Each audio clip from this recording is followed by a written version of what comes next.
Hello, and welcome to the family tree and family history portion of my cultural portfolio. I did this in a program called Ancestry.com, and this actually helped me out a lot because it's just chock full of different information and leads to help you find your family tree. So let's start right at the beginning. This is me,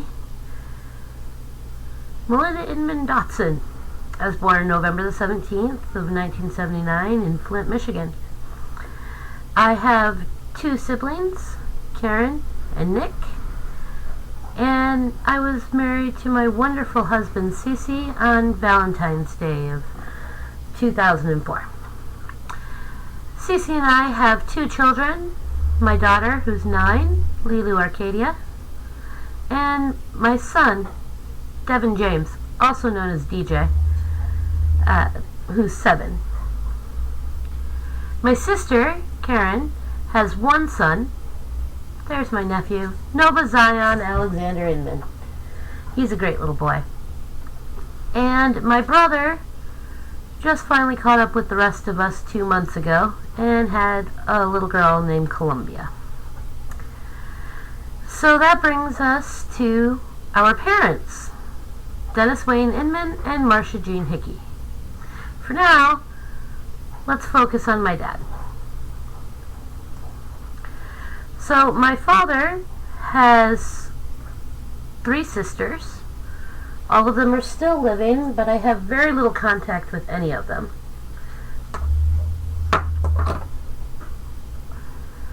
And his parents, as we see here, were Ernest Earl Inman, who I never met. He died a few years before I was born. And his wife, my grandmother, Dolores Willison. And nobody really knows anything about her side of the family. She never really talked about them, and Ancestry.com wasn't able to give me any hints or clues. But I do know quite a bit about my dad's side of the family. So that would bring me to my great-grandparents, Charles Elmer Inman and Gladys Tiny Shears, or Tiny Gladys Shears. Now hers is a really interesting story, but we'll come back to it. Let's start with Charles Elmer Inman.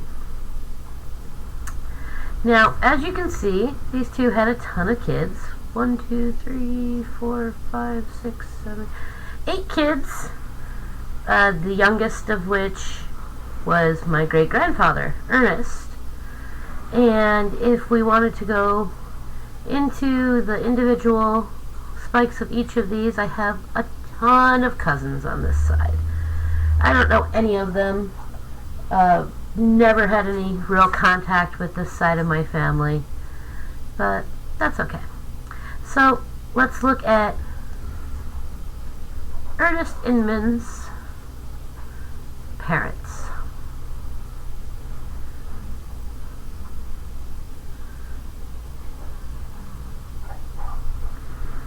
Okay, so here we have Ernest, and here we have Tiny Gladys Shears again, and we're back at Charles Elmer Inman. Now, if we come up here, we find that Charles Inman had a ton of siblings, 19 of them in fact. They go all the way across both sides. It was a huge family. They were farmers, and I suppose it helped meter out the work that needed to be done on the farm to have so many siblings to help you do it. So, I don't really know any of them, or most of them are passed away at this point. Although I did find this really interesting picture that was taken back in the 1800s, maybe early 1900s, of Edna Inman. So that was pretty cool. Anyway, so that brings us to Mary E. Brazelton. born in 1862 and died in 1943. She was actually born in Oklahoma. She had 5 siblings that I was not able to find much information on. As a matter of fact, for 3 of these I couldn't even find birth or death dates. But I have a little bit of information, and that keeps the family tree going. So their parents were Ferguson Brazelton and Margaret J. Sanders. And again, they were from Indiana and Oklahoma. And the only thing I was really able to find about them is Margaret J. Sanders' parents, who were Stephen Sanders and Caroline. It says she's still living. I'm a little skeptical on that one. I think there's just no record of her death. Alright, so let's go back to me.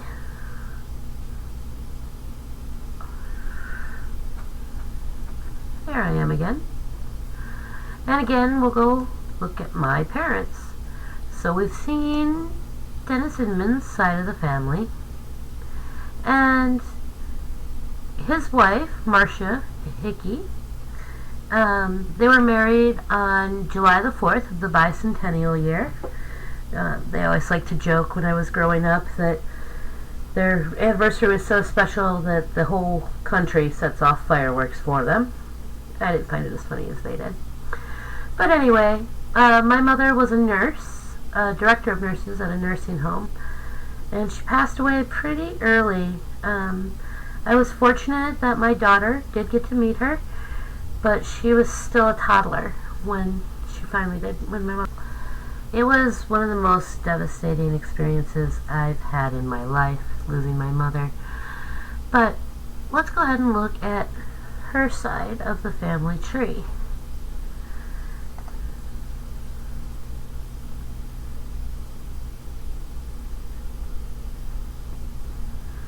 Alright, so my mother has many siblings, and I actually am in contact with almost all of them on this side of the family.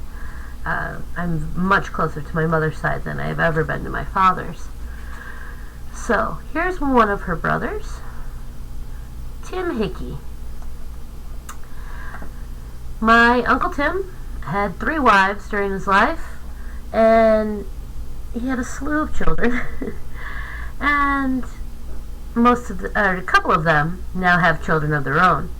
One of the crazy things is that Zach and Patrick both had nothing but boys.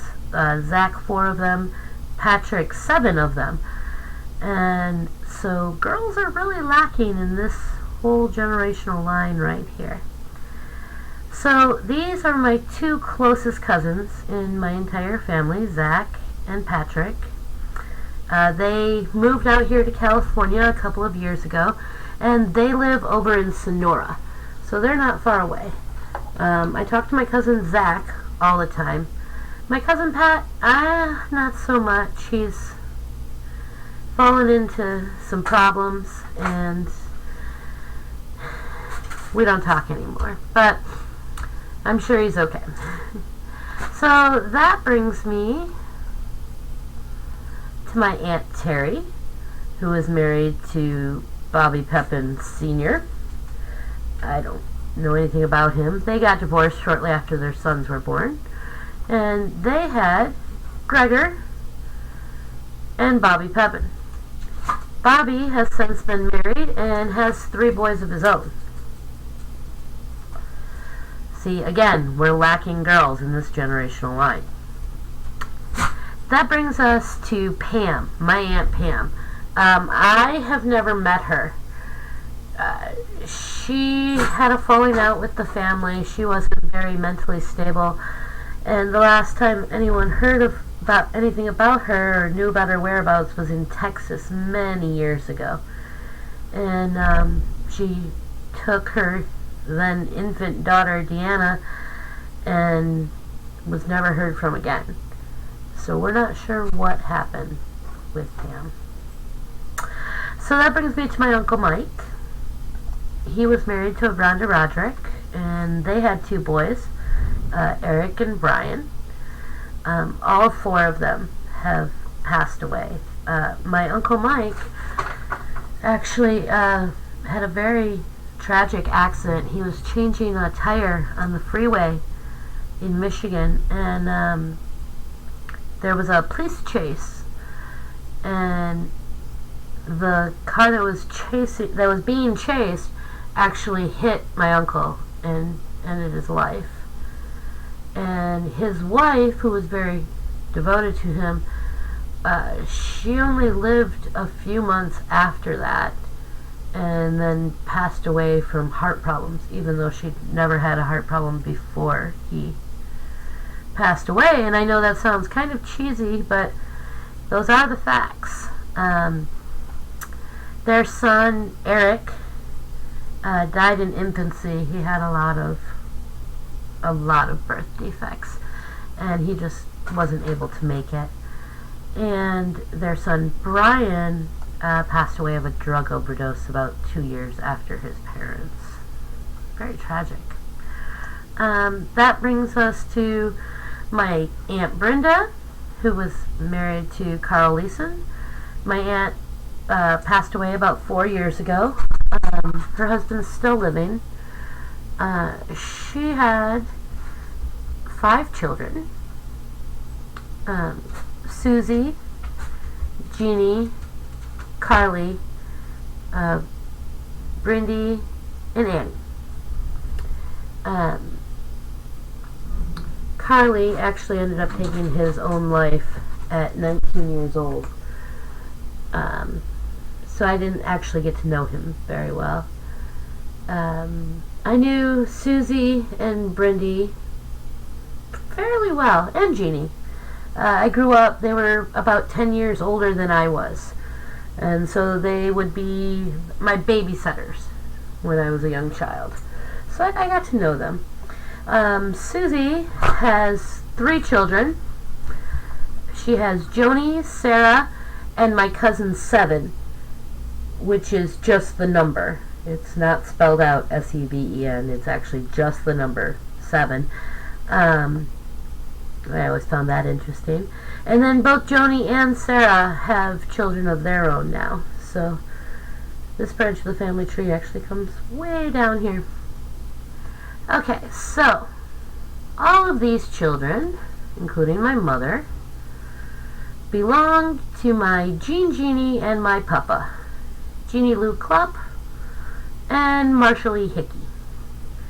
Now, I'll come back to my Jeannie's side of the family in just a second. Let's look at my grandpa's side of the family, Marshall. Now, my grandfather passed away on New Year's Day of 2000, and he had 5 siblings, as we can see here. I never really knew any of these folks, any of my great uncles, I guess they would be, on my papa's side of the family. A couple of them, Robert Hickey and Mabel Hickey, are still living, which is, I find incredible. They're in their 90s now, so you know, that gives me hope as I start to age. But all of these guys were parented by James F. Hickey and Leonora. And Leonora's maiden name was Lockwood. And as you can see, we actually have a couple really good photos here. This would be my great aunt, Lottie Mae Lockwood. I don't see much of a family resemblance, but that's okay. And here's who my grandfather was actually named after, Marshall Lockwood, standing with his wife. And here we have one of the many census records that I was able to access through this program